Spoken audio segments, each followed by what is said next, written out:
We were really stirred by the world water crisis, the fact that 900 million people in our world don't have access to clean water.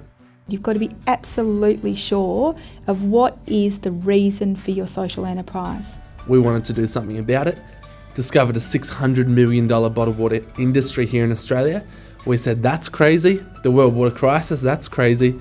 Combine the two, and that's what Thank You Water is. One of the biggest pitfalls is that everyone falls in love with their idea and they think it's so fabulous that they can't see the risks and the downfalls. And if you can't see the holes, you can't do anything about fixing them. From an external point of view, one of the most difficult things is getting the capital to start up. And you may not see the holes, but anyone who's going to put their money into it is going to see the holes. It's inherently risky. And the way that you can potentially mitigate some of those risks is to plan.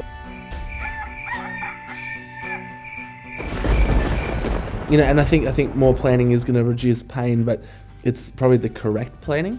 That's the key. You can do a lot of planning, but if it's not right, you are even still setting yourself up for pain. What we mean by planning is not necessarily just coming up with a plan, but a process whereby you analyse how you could potentially do things, working through scenarios about how it might be achieved, working through what's the likelihood of you selling as much as you're going to need to sell. All those sort of things are part of that planning process. So it's not a fly high, burn bright model. Go in, spend a lot of money, do it for 2 years and then stop. That's the difference between social enterprise and a social program. So in Australia, things are starting to pick up. For us overseas, we've funded projects in 9 different countries, made up of 70 different water projects, and working through local partners and some bigger partners as well. We've been able to fund sustainable solutions and bring safe water to over 33,500 people.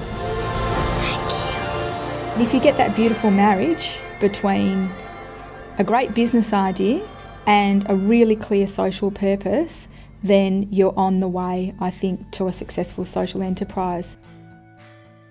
If you're thinking about starting a social enterprise, we'd suggest that you come to one of our Introduction to Social Enterprise workshops and also perhaps come on a study tour.